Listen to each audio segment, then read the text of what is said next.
नाम क्या है?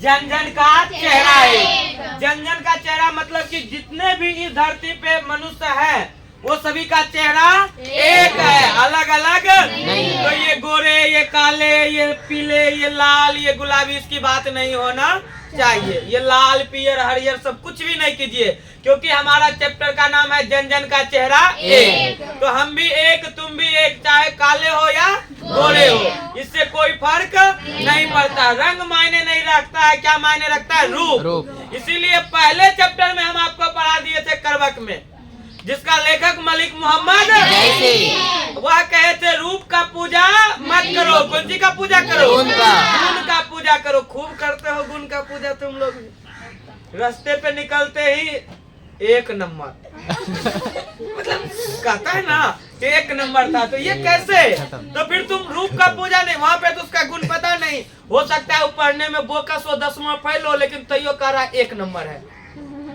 कहते हो। लेकिन हमारे कवि गजानन माधव मुक्तिबोध वो कहते हैं कि नहीं, हमारा चेहरा भी एक है और हम सब क्या है रे? एक है। न तो हिंदू बनेगा न मुसलमान बनेगा, इंसान का औलाद है तुम, इंसान बनेगा। तो हम लोग इंसान है, ना हम हिंदू है, ना मुसलमान है, ना हम तुर्क है, कुछ भी नहीं है।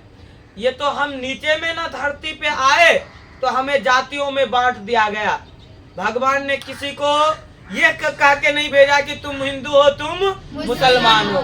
भगवान ने किसी को ये नहीं किया कि हिंदू का खून लाल रहेगा, मुसलमान का खून पीला रहेगा।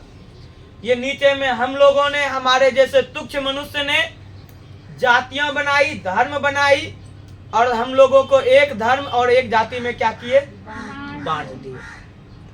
तो इसी में हम लोग चलते हैं, जिसका लेखक, जिसका कवि है गजानन माधव मुक्तिबोध। इसका जन्म कब हुआ है? 13 नवंबर 1917। बोलना पड़ेगा, जन्म कब हुआ था? 13 नवंबर 1917। इसका निधन कब हुआ था?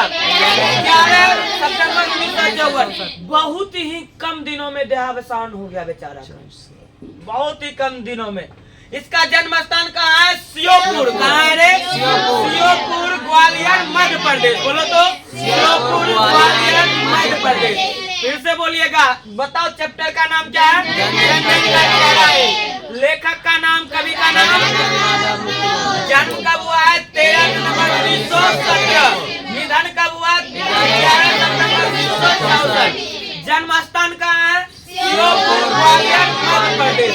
माता का नाम बोलो? पार्वती बाई। माता के नाम पार्वती बाई। और पिता का नाम है माधव राज मुक्तिबोध। पिता का नाम क्या है? माता के नाम पार्वती बाई और पिता का नाम माधव राज मुक्तिबोध। जन्म कब हुआ है? 13 नवंबर 1917 को। बताओ जन्म स्थान श्योपुर। कहाँ हुआ है? श्योपुर, ग्वालियर कहाँ पड़ता है? मध्य प्रदेश। इसी मध्य प्रदेश को कभी कभी जो ऑब्जेक्टिव आता है तो एमपी दे देता है। तो ये नहीं सोचिएगा एमपी यूपी से हम जीत लो, संसद में थपड़ी बजा दी और वो वाला बात नहीं चलना। बैग छाप जिंदाबाद। तो यहाँ से बताओ, अब आगे बढ़े हम लोग। बताओ इसका शिक्षा कभी उज्जैन में हुआ, कभी विदेशिया में हुआ, कभी अमझारा में हुआ, कहीं सरदारपुर में हुआ। इसका रीजन क्यों है इसका शिक्षा अलग अलग जगह होने का? क्योंकि इसके पिताजी इंस्पेक्टर थे। क्या थे? तो उसका तबादला हमेशा होते लगता था, उछल के ये अंगना, उछल के वो अंगना। तो कभी एकरा घर में शिक्षा हुआ, कभी वहाँ हुआ, बहुत जगह बेचारे भटके। नागपुर में इन्होंने रेडियो में भी काम किया है, पूछा गया है नागपुर में इन्होंने किसमें काम किया है? रेडियो में, हिंदी संपादक के रूप में किया था। और एक पत्रिका निकला था नया खून। क्या नाम था? नया खून, जिसमें इन्होंने संपादक का काम किए थे। उसके बाद याद रखिएगा, इन्होंने दिग्विजय महाविद्यालय में प्रधानाध्यापक के पद संभाले थे। ये मार्क्सवादी कवि हैं और कौनवादी कवि हैं? छायावादी कवि हैं। नागपुर से इन्होंने एमए की पढ़ाई की थी। कौन सी की पढ़ाई की थी? और इन्होंने कई कृतियां लिखा, जिसमें एक प्रमुख कृतियां है चांद का मुंह तेरा। तो बस इसको मिटा दे। सर लिखते वीडियो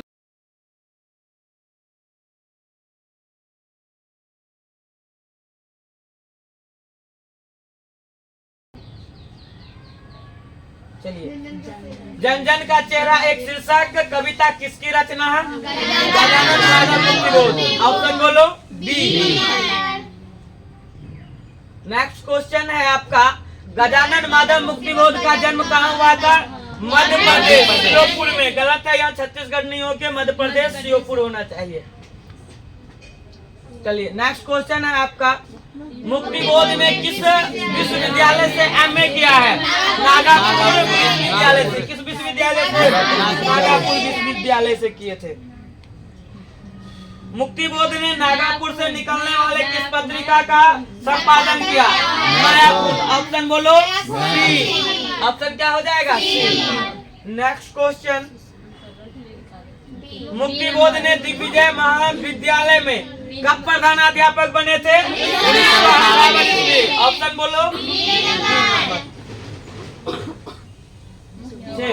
मुक्तिबोध ने नागपुर के प्रकाशन तथा सूचना विभाग में किस रूप में? संपादक के रूप में। ऑप्शन बोलो। मुक्तिबोध निराला किस तरह के कवि हैं? क्रांतिकारी कवि। ऑप्शन बोलो। मुक्तिबोध कविता संग्रह का नाम क्या है? वहाँ में टेढ़ा नहीं देख के दे देना सूरज का मुंह टेढ़ा, चांद का मुंह टेढ़ा। कौन सी का मुंह टेढ़ा रे? चांद का मुंह टेढ़ा। नेक्स्ट क्वेश्चन कह रहा है, मुक्तिबोध ने सितारा किसे कहा है? जनता को। ऑप्शन बोलो बी नंबर। सितारा जनता को कहे हैं।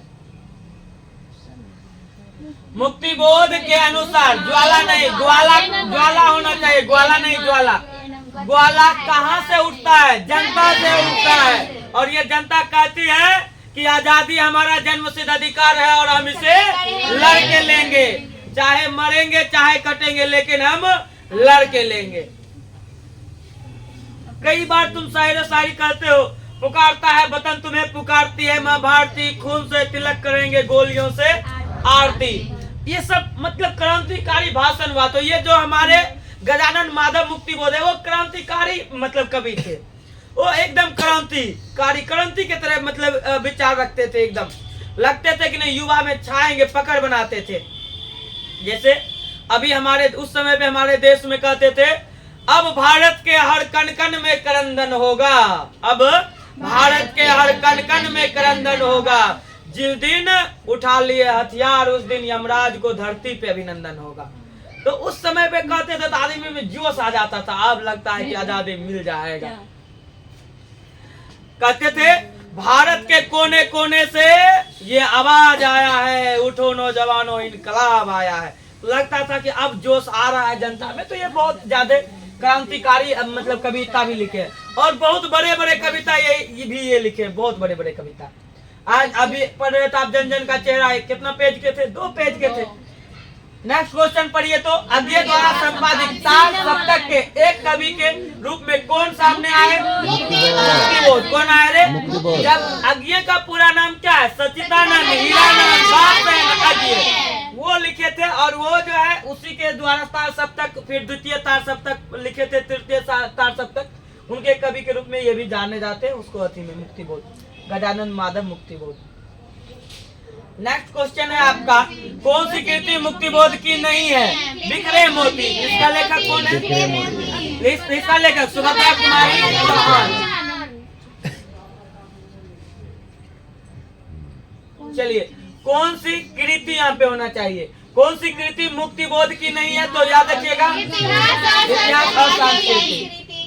नेक्स्ट क्वेश्चन की ओर चले। रामायणी एक पुनर्विचार। कौन सी रचना मुक्तिबोध की है? पुनर्विचार। एक साहित्य की शायरी किसकी रचना है? मुक्तिबोध की, गजानन माधव मुक्तिबोध की। मुक्तिबोध के पिता का नाम सबको पता होगा, माधवराज मुक्तिबोध। अभी जस्ट पढ़ा है।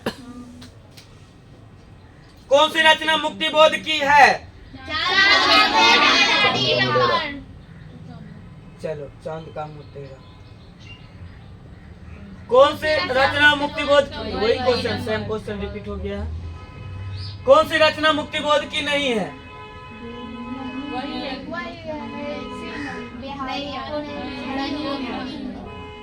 बिहारी पुनर्मूल्यांकन। पुनर्मूल्यांकन।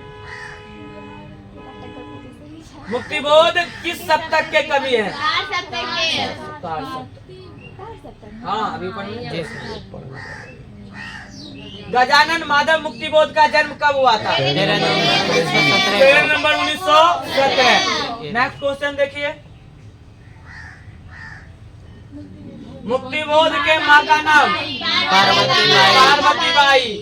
अच्छा ये गलत हो गया, बाई का बाई नहीं, पार्वती बाई। नहीं निधर बहुत नहीं पूछा, जहाँ बस अच्छा नहीं लगता पूछने। मुक्तिबोध ने किसका संपादन किया? नया खून का संपादन किया। कहाँ से किए थे? नागपुर से किए थे। कौन सी कृति मुक्तिबोध की है? चांद का मुंह टेढ़ा है। जन जन का चेहरा एक के रचनाकार कौन है? गजानन माधव मुक्तिबोध। नेक्स्ट क्वेश्चन कह रहा है मुक्तिबोध की कविता है जन जन का चेहरा एक। नए साहित्य का सौंदर्य साहित्य के लेखक है कौन है? मुक्तिबोध, गजानन माधव मुक्तिबोध। बहुत कम क्वेश्चन अब बचेगा। कामायनी एक पुनर्विचार के रचयिता कौन है? गजानन माधव मुक्तिबोध। हिंदी साहित्य में गजानन माधव मुक्तिबोध का उदय कैसे कवि के रूप में है? जल्दी बोलो, अभी जब पढ़ा छायावादी हो जाएगा। काट का सपना किसके द्वारा लिखा गया है? गजानन माधव मुक्तिबोध। नेक्स्ट क्वेश्चन, गजानन माधव मुक्तिबोध का जन्म कहाँ हुआ है? यहाँ पे भी गलत है ना, इसमें जो होना चाहिए वो मध्य प्रदेश होना चाहिए, गलत हो गया। मुक्तिबोध निराला किस तरह के कवि हैं? क्रांतिकारी कवि हैं। नील नदी अमेजन मैसेरी में वेदना से गाती हुई बहती बहती हुई जिंदगी की धाराएं, यह पंक्ति किस कविता से लिया गया है? जन जन का लेखक कौन है? गजानन माधव मुक्तिबोध के अनुसार ज्वाला कहाँ से उठती है? जनता से। किन्होंने प्राय लंबी कविताएं लिखी है? गजानन माधव मुक्तिबोध। एक साहित्य की शायरी किसकी रचना है? मुक्तिबोध की। कौन सी रचना मुक्तिबोध की है? मुंह टेढ़ा। जन जन का चेहरा एक से कवि का क्या अभी पढ़ा है? ये आपको ऑब्जेक्टिव सब्जेक्टिव है। ये क्वेश्चन आंसर आपके व्हाट्सएप पे मिल जाएगा, लिंक मतलब कि आपको व्हाट्सएप पे डाल दिया गया। नदियों का वेदना का क्या कारण है? आखिर याद नहीं करना, पढ़ना है खाली। प्यार का संकेत और गुस्से का दुख से क्या मतलब है? इसमें सारा आपको ऑप्शन मिल गया। विश्व में जन जन का युद्ध, यही था बस। इसी के साथ ये चैप्टर क्या हो गया है? समाप्त। कल आपका क्लास होगा, मिलते हैं हम लोग नेक्स्ट क्लास में। तब तक के लिए बाय, टेक केयर। फिर मिलेंगे हंसते हंसते हमारा ही।